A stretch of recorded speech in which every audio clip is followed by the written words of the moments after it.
जिस बिल को मुसलमानों के हुकूक की हिफाजत करने वाला बिल बताया जा रहा है, उसी को पेश करने के लिए और उस पर बात करने के लिए लोकसभा में भाजपा सरकार के पास एक भी मुस्लिम सांसद नहीं है। जिस वक्फ बिल को मुस्लिम महिलाओं को हक दिलाने वाला बताया जा रहा है, उसे संसद में पेश करने वाली पार्टी के पास न तो राज्यसभा में, न लोकसभा में, न देश की किसी विधानसभा में एक भी मुस्लिम। सभापति महोदय, यह सरकार रात के 3 बजे तक पूरे देश को जगा करके संसद में अपने ही नागरिकों को नीचा दिखाने के लिए वक्फ बिल ला रही थी, तो उधर रात के 1:30 बजे अमेरिका हम पर 26% टैरिफ लगा रहा था।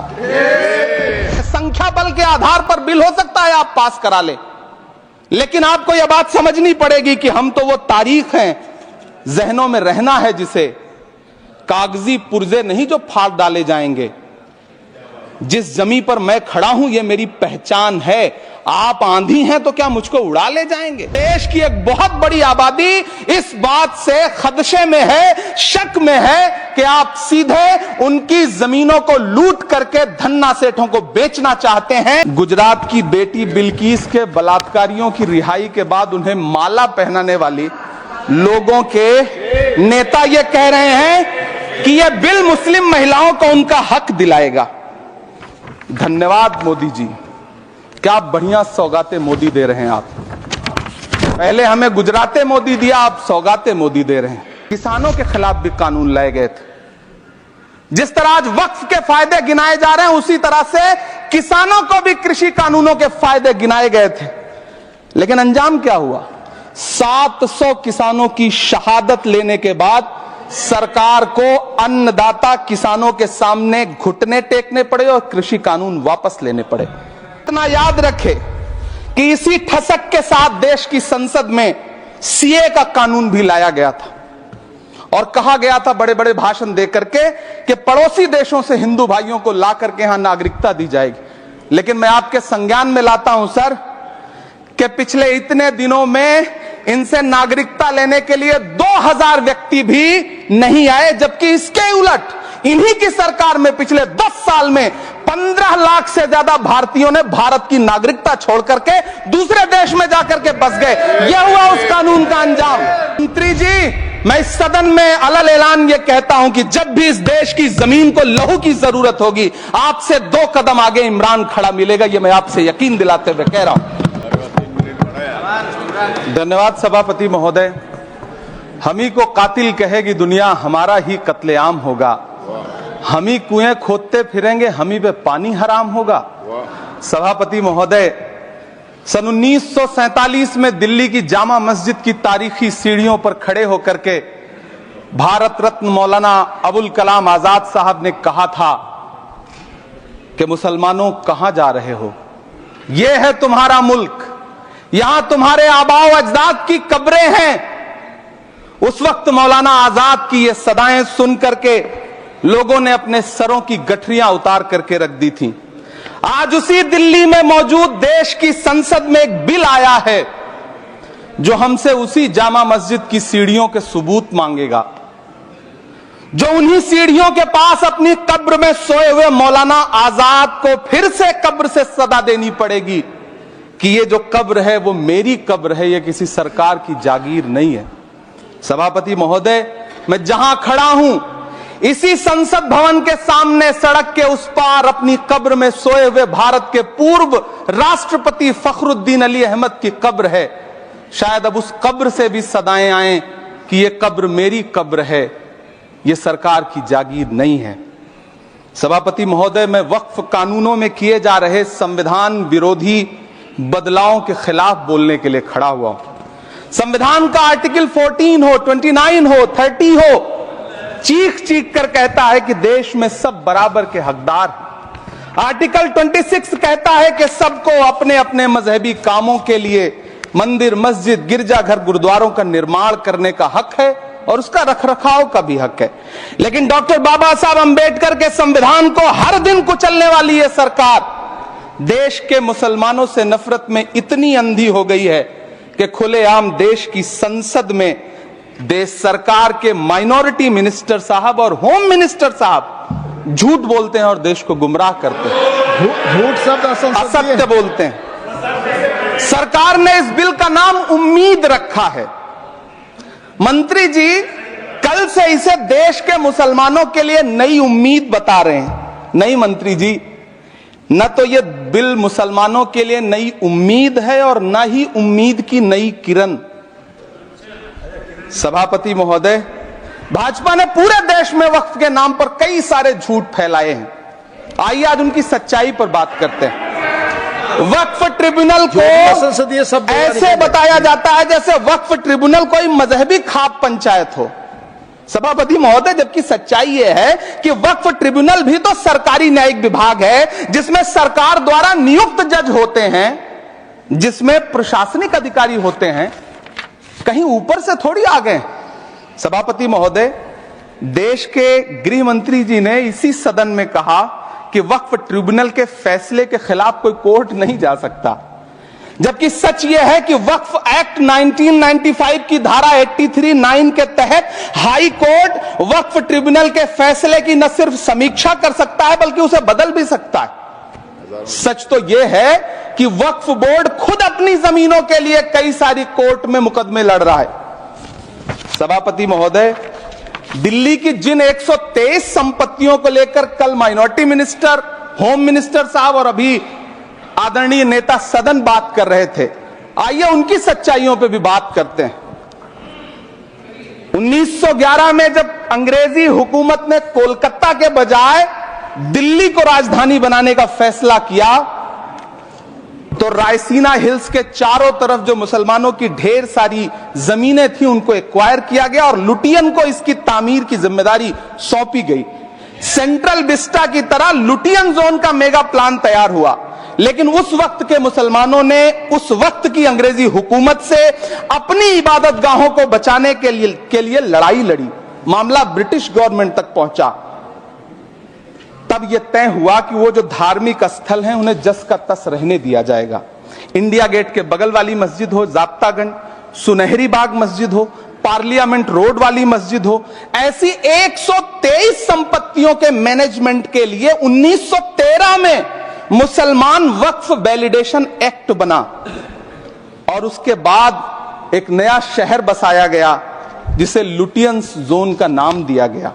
फिर 1943-45 के बीच एक और समझौता हुआ आजादी से पहले, उसके तहत काफी सारी वक्फ जायदादों को सुन्नी मजलिस औकाफ बनाकर उसके अंडर किया गया ताकि उसकी देखरेख की जा सके। गृह मंत्री जी 2 दिन से सदन में जो बात कह रहे हैं वो दरअसल 123 संपत्तियां उसी सुन्नी मजलिस औकाफ के तहत आती है। सभापति महोदय, आजाद भारत आजाद हुआ। आजादी के बाद भारत में 1954 में वक्फ एक्ट लागू हुआ, जिसकी धारा 9 के तहत 1964 में केंद्रीय वक्फ काउंसिल का गठन हुआ। दिल्ली की वही 123 प्रॉपर्टीज को 1970 में सर्वे गजट करके गजट नोटिफाई किया गया। इसके निपटारे के लिए पूर्व प्रधानमंत्री इंदिरा जी के द्वारा 1974 में एक बर्नी कमेटी बनाई गई। बर्नी कमेटी ने 1976 में इन 123 संपत्तियों को दिल्ली वक्फ बोर्ड की संपत्ति होने की रिपोर्ट सौंपी। उस रिपोर्ट के आधार पर 1984 में कांग्रेस सरकार ने उन 123 प्रॉपर्टीज को दिल्ली वक्फ बोर्ड को सौंपने का फैसला किया, जिसके खिलाफ विश्व हिंदू परिषद कोर्ट गई। मामला 2011 तक पेंडिंग रहा। फिर 2011 में कोर्ट ने सरकार को आदेशित किया कि इसका निपटारा करो। तब 2013 में तत्कालीन यूपीए सरकार ने दिल्ली की उन्हीं 123 जायदादों को बर्नी कमेटी की सिफारिशों के मुताबिक वक्फ बोर्ड के हवाले किया।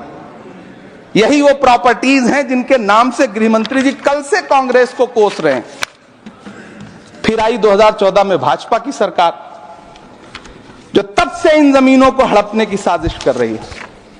जिस बिल को मुसलमानों के हुकूक की हिफाजत करने वाला बिल बताया जा रहा है, उसी को पेश करने के लिए और उस पर बात करने के लिए लोकसभा में भाजपा सरकार के पास एक भी मुस्लिम सांसद नहीं है। जिस वक्त, मैं लोकसभा कह रहा हूं, सुना करिए, जिस वक्फ बिल को मुस्लिम महिलाओं को हक दिलाने वाला बताया जा रहा है, उसे संसद में पेश करने वाली पार्टी के पास न तो राज्यसभा में, न लोकसभा में, न देश की किसी विधानसभा में एक भी मुस्लिम महिला सदस्य नहीं।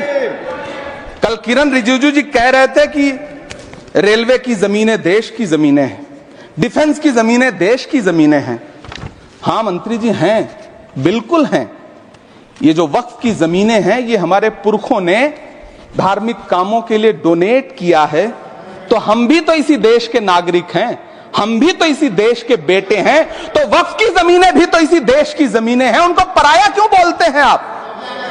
सभापति महोदय अशफाकुल्लाह खान जब फैजाबाद की जेल में फांसी के फंदे पर झूल रहे थे तो इसी देश की जमीन के लिए झूल रहे थे ना।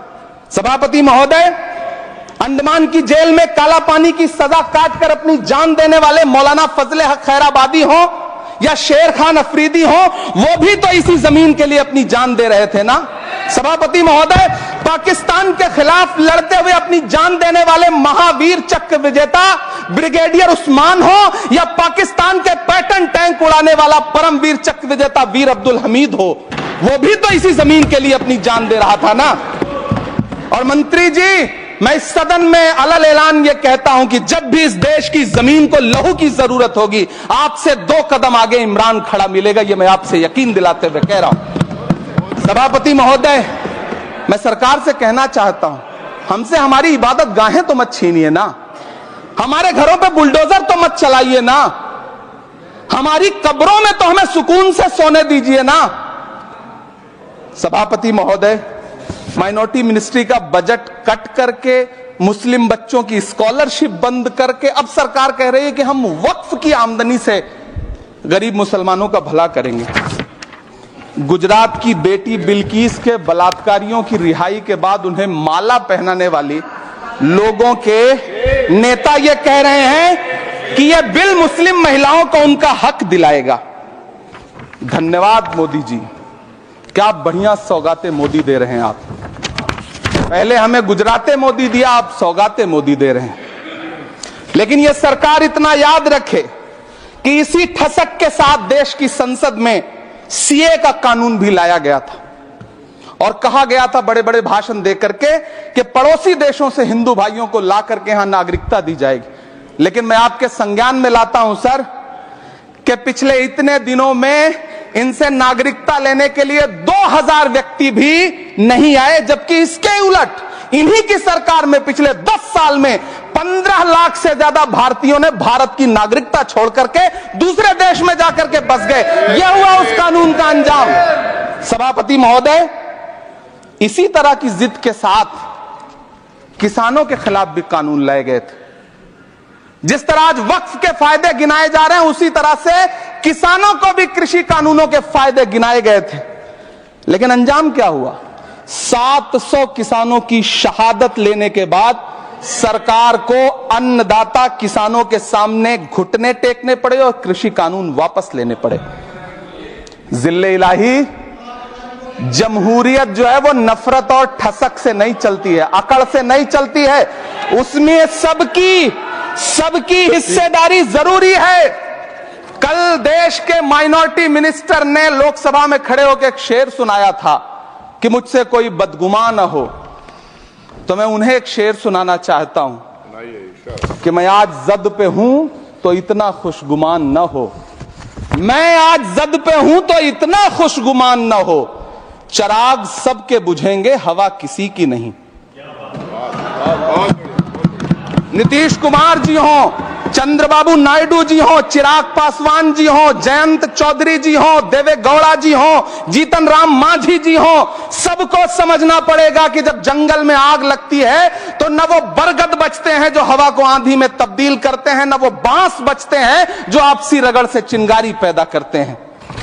सभापति महोदय, जब देश को मनमोहन सिंह साहब जैसा काबिल प्रधानमंत्री मिलता है तो देश को आरटीआई जैसा एक्ट मिलता है, सेज जैसा एक्ट मिलता है, मनरेगा जैसा एक्ट मिलता है, लिबरलाइजेशन मिलता है, राइट टू एजुकेशन मिलता है, नेशनल फूड सिक्योरिटी एक्ट मिलता है।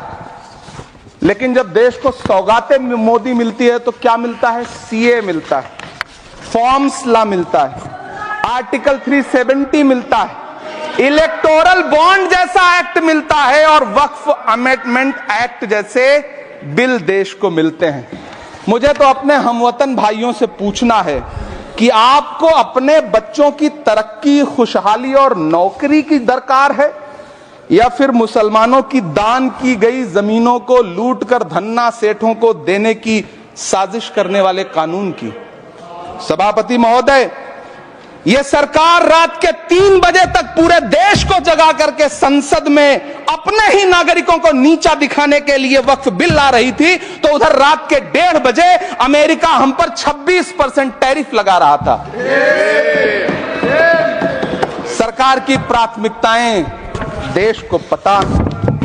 सभापति महोदय, मैं बहुत भावुक हूं आज, और मुझे अच्छा लगा कि आदरणीय नेता सदन जगत प्रकाश नड्डा जी ने बहुत अच्छी बातें भी की, मन से बातें की।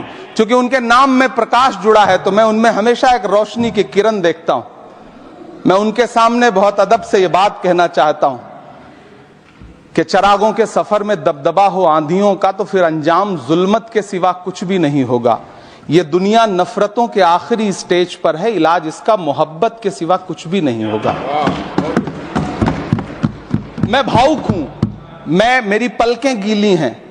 अगर देश की एक बहुत बड़ी आबादी को लगता है कि आप उसका भला करने के लिए नहीं बल्कि उनकी इबादतगाहों, उनकी कब्रिस्तानों, उनकी खानकाहों को बर्बाद करने का बिल ला रहे हैं, तो फिर आप अगर समझाने में नाकामयाब रहे हैं तो यह आपकी नाकामयाबी है। पहले समझाइए, उसके बाद कोई बिल लेकर के आइए, तब शायद हम आपका इतनी पुरजोर तरीके से विरोध ना करें। लेकिन सभापति महोदय, मैं अंत में सिर्फ इतना कहना चाहता हूं कि इस बिल में जो भी पॉइंट्स दिए गए हैं, बॉम्सी पोर्टल देख लीजिए, सरकार का झूठ आपको पकड़ में आ जाएगा। हम डरे नहीं हैं, हम सिर्फ सरकार से अपील कर रहे हैं कि हमें अपना समझिए। हम आपके अपने हैं, इस देश के नागरिक हैं, और आप ताकत में हैं। संख्या बल के आधार पर बिल हो सकता है आप पास करा ले, लेकिन आपको यह बात समझनी पड़ेगी कि हम तो वो तारीख हैं, जहनों में रहना है जिसे, कागजी पुर्जे नहीं जो फाड़ डाले जाएंगे। जिस जमीन पर मैं खड़ा हूं यह मेरी पहचान है। आप आंधी हैं तो क्या मुझको उड़ा ले जाएंगे? आपको यह बात समझनी पड़ेगी। आपको अगर इतना विपक्ष की तरफ से पहले जेपीसी में इतने सारे पॉइंट्स आए और उसके बाद कल से लोकसभा में और राज्यसभा में सुझाव आप सुनने को तैयार नहीं है, लोगों की शंका को दूर करने के बारे में आप बिल्कुल सोच नहीं रहे, बस आप कह रहे हैं यह बिल उम्मीद की नई किरण है। नहीं साहब, इसे भले किरण जी लेके आए हैं, लेकिन ये उम्मीद की नहीं बल्कि नाउम्मीदी की किरण है। और इस देश की एक बहुत बड़ी आबादी इस बात से खदशे में है, शक में है कि आप सीधे उनकी जमीनों को लूट करके धन्ना सेठों को बेचना चाहते हैं। मेरी अब भी आपसे अपील है कि इस बिल को वापस लीजिए। यह बिल कहीं से आपके अपने नागरिकों के लिए अच्छा नहीं है। यह बिल सिर्फ इस देश के मुसलमानों को नीचा दिखाने का और अपने एक ऐसे मतदाता वर्ग को खुश करने का बिल है जिनको इस बिल के पास हो जाने से कुछ मिलेगा भी नहीं, लेकिन आप एक नैरेटिव देना चाहते हैं, एक मैसेज देना चाहते हैं। मेरी आपसे अपील है कि कृपया ये जो सबका साथ सबका विकास का नारा है, इस नारे को रत्ती भर तो चरित्रार्थ कर दीजिए। बहुत बहुत धन्यवाद।